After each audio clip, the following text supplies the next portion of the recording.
நேற்று இரவு சென்னை அருகே கீராத்தூர் கிராமத்தில் உள்ள அன்னை மனநல காப்பகத்தில் ஏற்பட்ட தீ விபத்தில் 38 மனநோயாளிகள் பரிதாபமாக உடல் கருகி உயிரிழந்தனர். இந்த துயர சம்பவம் தமிழக மக்களிடையே பெரும் சோகத்தை ஏற்படுத்தியுள்ளது.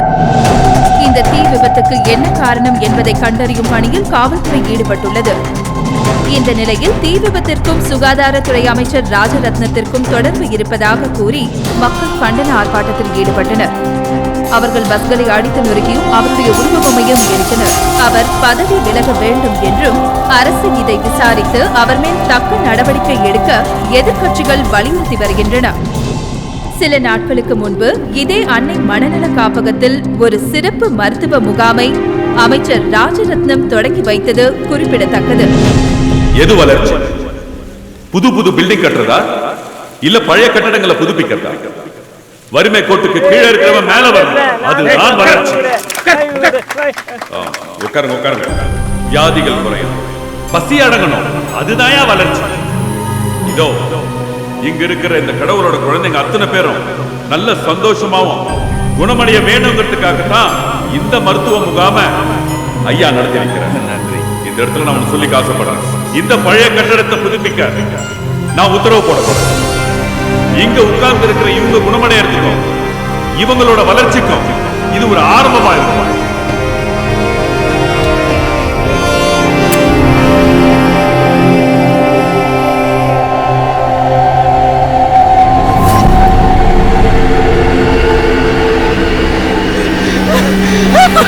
அஜய், அவனை கொண்டு போய் ரூம்ல லாக் பண்ணுங்க. போங்க. ஒண்ணு இல்லையா, இவன் பேர் கதிர். நெருப்பை பார்த்தாலே இப்படி ஆயிடுவான். இந்த இடமே சோகமாக காட்சியளிக்கிறது. ஒரு பக்கம் தீயை அணைக்க காவல்துறையினரும் தீயணைப்பு படையினரும் வேகமாக செயல்பட்டு வருகின்றனர். இன்னொரு பக்கம் இந்த சம்பவத்துக்கு காரணமானதை சொல்லியும் மாண்புமிகு அமைச்சர் பதவி விலக சொல்லியும் மக்கள் போலீசாரிடம் வாதம் செய்து கொண்டிருக்கிறார்கள். இப்போ நம்ம கூட இந்த காப்பகத்தோட அரங்காவலர் திரு முருகேசன் இருக்காரு. ஐயா, மிகப்பெரிய துயர சம்பவம் நடந்திருக்கு, இதை பத்தி உங்க கருத்து என்ன? எல்லா மனநோயாளிகளும் குணமாயி நல்லபடியா வாழணுங்கிற சேவை எண்ணத்துல ஆரம்பிக்கப்பட்டதுதான் இந்த அன்னை மனநல காப்பகம். ஆனா கதிர்னு மனநிலை பாதிக்கப்பட்ட ஒருத்தர் செஞ்ச பெரிய தவறால ஏற்பட்ட விபத்து சார் இது. அவர் ஏற்கனவே இந்த மாதிரி தீமூட்ட முயற்சி பண்ணிருக்காரு. இதுல அவரும் இறந்துட்டார் சார். அவருடைய மனநிலை தான் இந்த சம்பவத்துக்கே முக்கியமான காரணம் சார். அப்புறம் அமைச்சர் ராஜரத்னத்துக்கும் இந்த சம்பவத்துக்கும் எந்த விதமான தொடர்பும் கிடையாது. தயவு செஞ்சு அவரை சம்பந்தப்படுத்தி பேசாதீங்க சார். நன்றி நன்றி. அமைச்சர் ராஜரத்னம் மீது வைக்கப்பட்டுள்ள குற்றச்சாட்டு குறித்து முதலமைச்சர் தலைமையில் அவசர கூட்டம் நடைபெற உள்ளது. இந்த அவசர கூட்டத்தில் முதலமைச்சரின் முடிவை பொறுத்து அமைச்சரின் பதவி பறிபோகுமா இல்லையா என்பது தெரிய வரும். இந்த பரபரப்பான இடத்திலிருந்து டிவிக்காக கருணா.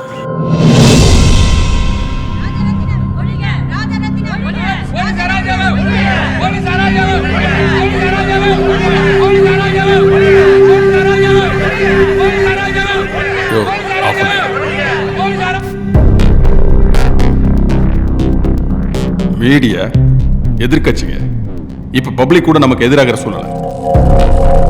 என்னையா பட்டது? இதுல யோசிக்க என்ன இருக்குங்க தலைவரே? அவரு கண்டிப்பா ராஜினாமா செய்யணும்.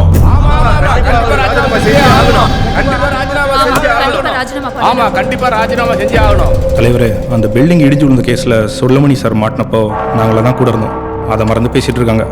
அதுக்கு தப்பே பண்ணாத சுடலமணி ஐயாவும் 38 பேர் உயிர் எடுத்த ராஜரத்னமும் ஒன்னாயிடுவாங்களா? யார பத்தி பேசுறீங்க? உசுர் எடுத்தாருன்னு சும்மா கட்டுக்கதை கட்டி விடாதீங்க.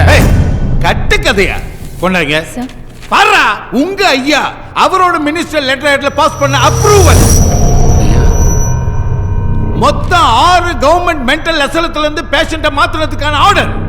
ஒண்ணுமே தெரியாத பாவ மன நோயாளிகளையும் பிஞ்சு குழந்தைகளையும் மிருகத்தனமா எரிச்சு முதல்ல அந்த கையெழுத்துக்கு பதில சொல்லுங்க ராஜரத்னம். உண்மையை மறைக்க கூடாது. இப்போ உங்க ஐயா நீங்க தான் இந்த சோசியல் மீடியால ட்ரெண்டிங் ஸ்டார். ட்ரெண்டிங் தப்பே செய்யாத இவருக்கு சார் பதில் சொல்லணும். தேவையில்லாம பேசாதீங்க, அப்புறம் வேற மாதிரி ஆயிடும். என்ன வேற மாதிரி? தலைவர் இருக்காருன்னு பாக்குறேன். இல்லனா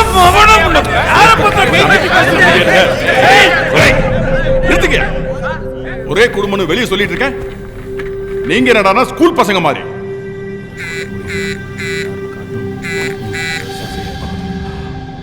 ஒன் மினிட் சார். இதுல ஒரு காப்பி பிரஸுக்கு அனுப்பி வை. சொல்லு ஜானகி. சார் தைரியமா ரிசைன் பண்ணுங்க சார். ஜானகி, நாம நினைக்கிற மாதிரி இல்லைங்க. தெரியும் சார். ஸ்ட்ராங்கான எவிடன்ஸ் கிடைச்சிருக்கு. சீக்கிரமா வீட்டுக்கு வாங்க. ஐஷோ? Yes sir, I am sure. Okay. Yo, என்ன அது? அதனால வர சொல்லுங்க. எவ்வளவு நேரம் வெயிட் பண்ணுங்க? நம்மளாம் கூட்டம் போட்டு பேசிட்டு இருக்கோம். அவர் வாட்ல போன்ல பேச போயிட்டாரு. சீனியர் மினிஸ்டர் மரியாதை கொடுத்தா ரொம்ப பண்றாரு. நான் ராஜினாமா பண்றேன் சார்.